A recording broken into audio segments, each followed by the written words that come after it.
presentation. Welcome, everybody. I'm Ulrike Morgalla, second year PhD at Max Planck Institute for Innovation. I'm very happy to present this project, The Hidden Cost of Carbon Pricing, exploring the EU ETS's impact on startup investment.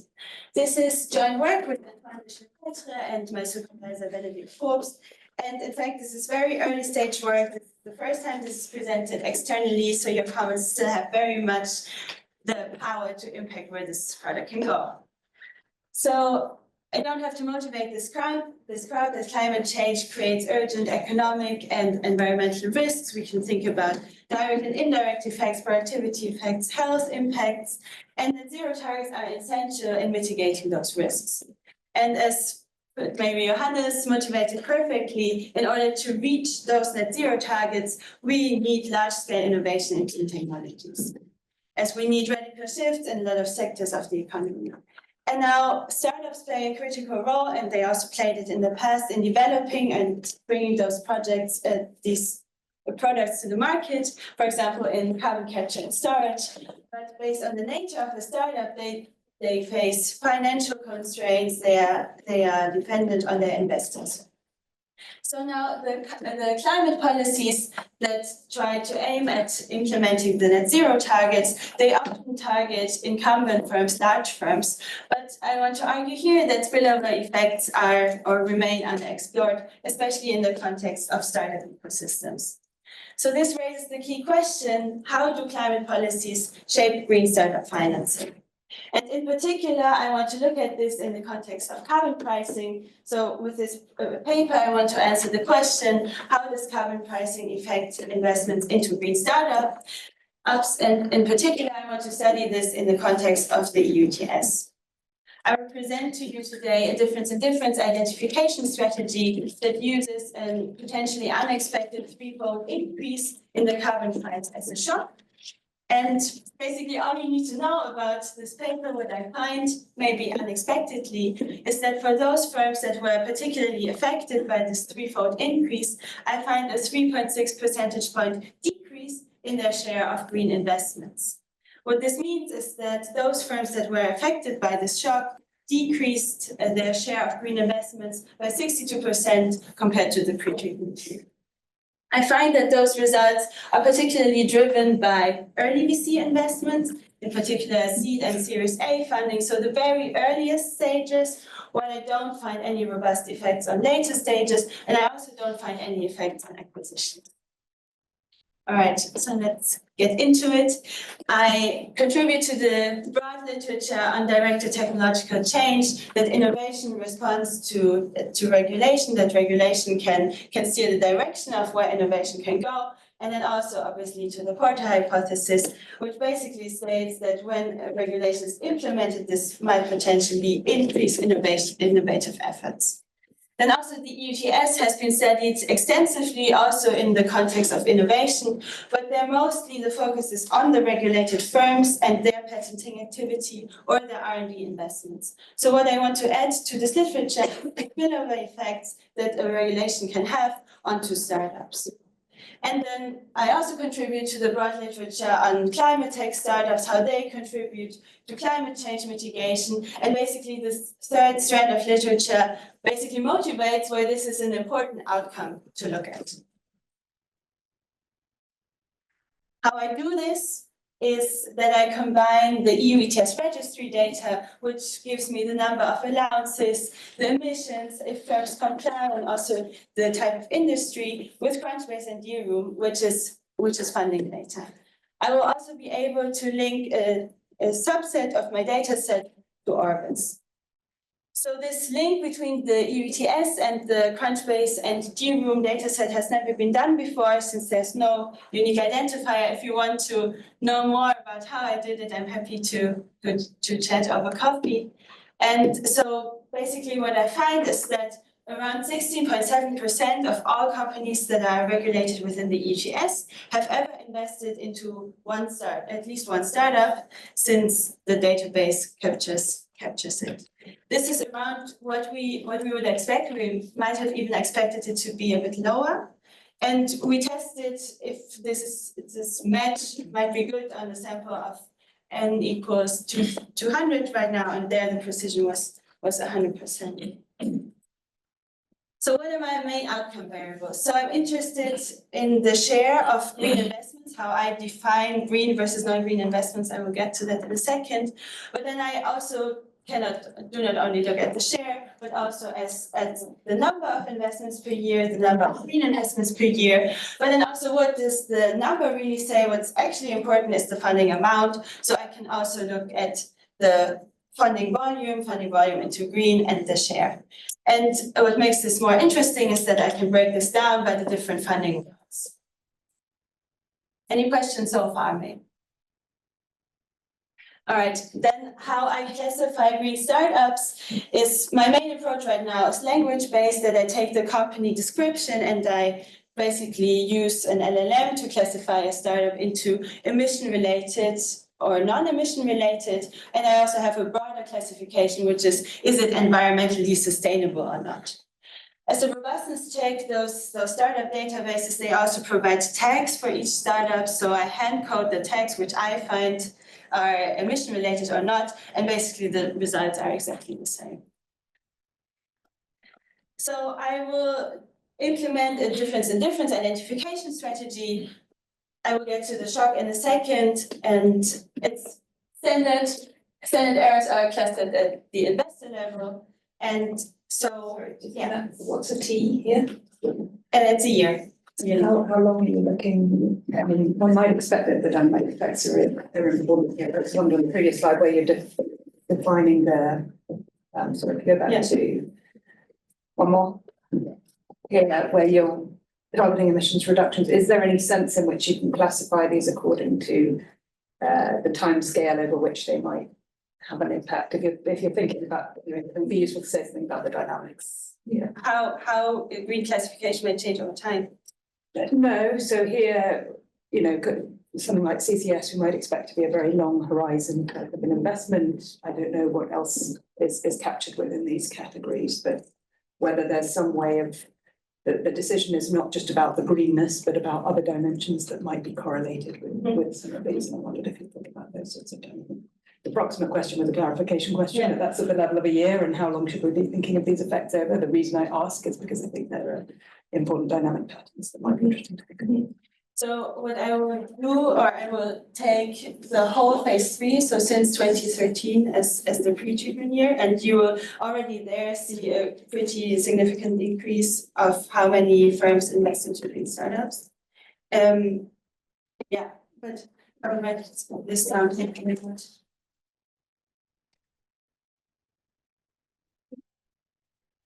Yeah.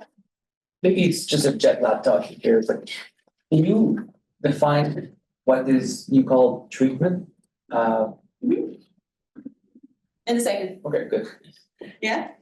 How do you think about this assumption? Like if a VC firm only has a fixed budget to invest, then if they don't invest in brown, then brown is also being impacted.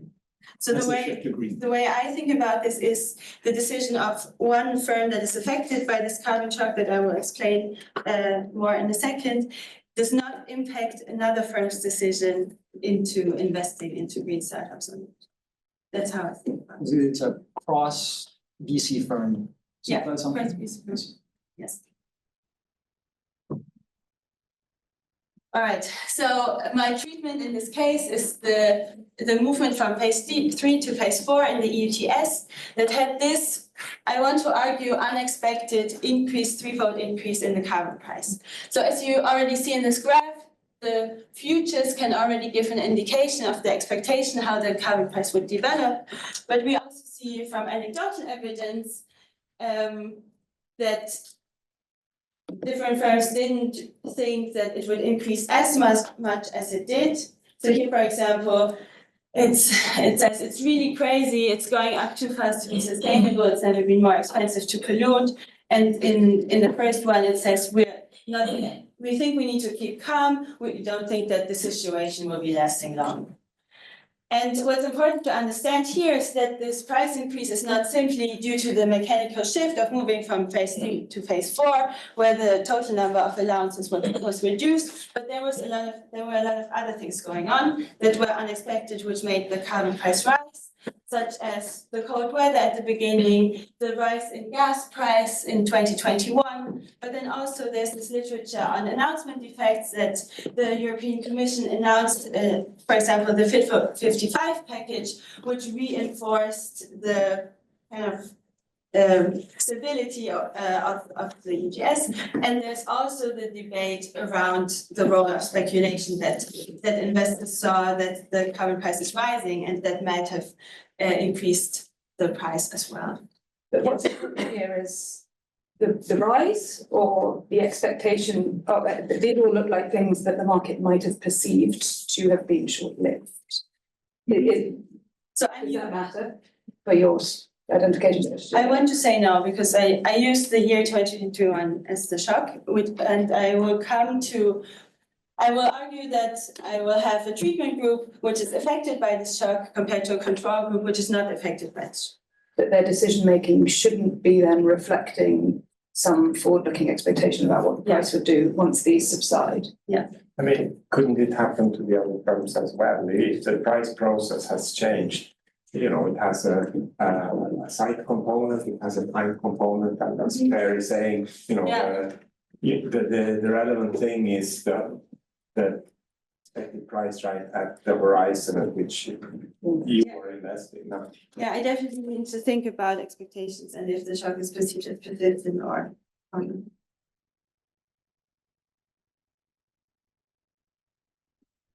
All right, so the aim in this is to identify a control group which is similar to two groups which are very similar, but one group is very much affected by this increase in carbon price while the other one is not. And what I want to do here is that I leverage the free allocation of allowances. And so in general, why free allowances are given out in the EU ETS is for certain sectors to avoid the loss of competitiveness, but also if certain sectors are at a high risk of carbon leakage, that they could just shift their production somewhere else, that then free allowances are given out. Importantly, they are given out at the NACE 4 level, so I have within industry variation. So what I do as the baseline is that I take the treatment group of where all investors with no matched installation receive free allowances as the treatment group, and all investors where at least one matched installation received free allowances, so with partial or limited price exposure as the control group. With this classification, I'm able to keep my full sample, but we can also think about a more strict definition where I basically take the same treatment group, but then for the control group, only those where all matched installations receive free allowances. Yeah. Aren't these fair allowancing no more a thing? So if you're fairly forward-looking, this free allowances is not free. If you use it today, in 20 years, you'll spend a lot on the credit, right? So these free allowances are given out year by year. And I'm basically checking in this year of 2021, where this carbon price increase, which firms got free allowances and which did not. And yes, you're right, this is being phased out. I'm just arguing that those firms. Put that in the next year. Your free allowances, you cannot, okay, it's good. Not that I know. Yeah. Well, on this table, it would be nice to show also the size of the fund, because thinking about this sort of thing, this is like if half of the market is affected, then actually, you know, that is a big share of the market. Maybe if you weight by the investment fund size, maybe it's a smaller proportion of the market. Maybe it's bigger, but it would be nice to know. Mm-hmm. Thanks. All right, let me show you the results. So what I find is that the total, so that's first column, the total number of investments does not change. The number of green investments does not change, but the share of green investments decreases significantly. So there seems to be a shift from green to other investments in following this carbon price increase. But I mean, this is everything put together. So I want to split it up by the different funding stages. So here, when I split into early, late, and acquisitions, I find an effect on late VC, but this one is not robust, and it also doesn't show in the funding volumes. Now, if I split the first column up into seed, Series A, B, and C, I find that only in the very early funding stages, this effect is driven by the very early funding stages. So I find a 1.4 for both significant decrease in the share of green seed investments and green Series A. Again, I don't find anything on the absolute counts of either. As you see, if you were wondering if maybe there was an anticipation effect, this graph might already allude to it, that the developments before this carbon price were pretty similar in the share of seed and Series A. And now going back to the effect on the funding amount, basically I see the same patterns. So also the total funding amount goes down significantly, and it also holds for the share of green seed and Series A. Those are the graphs for that. So there are quite a few robustness checks I can already do, which is that I drop firms with only one observation, that I also drop the year 2024, because there were some concerns that some of those funding rounds for 2024 are not yet in the database. I have the results for the stricter definition or for my hand-coded text. And what I'm working on right now is checking for anticipation effects, or that I also run robustness checks where I include firms that also operate outside of the ETS. For the results I'm working on, probably maybe the elephant in the room, are you not comparing completely different firms? So I'm working on treatment effects by industry, but here I'm not yet happy with the classification, so this is going on.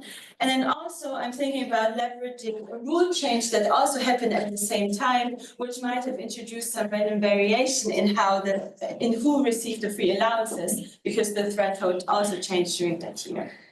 And then also I'm working on using my subsample that I can also match to Orbis to include time variant control variables, and maybe potentially think also about a match control group. Yeah. Yeah, the last thing you said, it seems that, given there's this one-time change and it happened, it's something like a discretionary decision. Of course, it depends systematically on some factors. You could think about some propensity scores for receiving that exception, and then you have a better control group in the firms that are similar in propensity scores but didn't get it. That would be more convincing. Sure. Yes. You have yearly data, right? So I know, I have yearly data from the ETS, but the startup data, I know the exact date when I received the funding. So you could also present a dynamic specification, right? Mm-hmm. I could. I think That's also to do. Increase credibility. Yeah. Yeah. I think the only thing that I worry, and I think is that, by the way, this is very interesting, the non-neutrality between subsidy and tax, especially for startup there. I think that's a big thing there. But the main thing I worry with the current identification, which I can be convinced on, is just, let's say, look at ECLN, which is the stock market for renewable energy, and the treatment is 2021, and it just has been tanking continuously since then. So it could literally just be investor sentiment, which is why I'm pushing so much on the control treatment.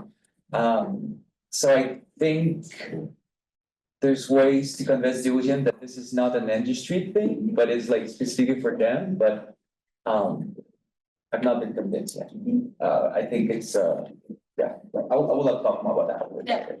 Yeah, I think you're alluding to the point what's actually behind this, and I'm not really answering this yet. Or I'm working on it still. So one could be investor sentiment.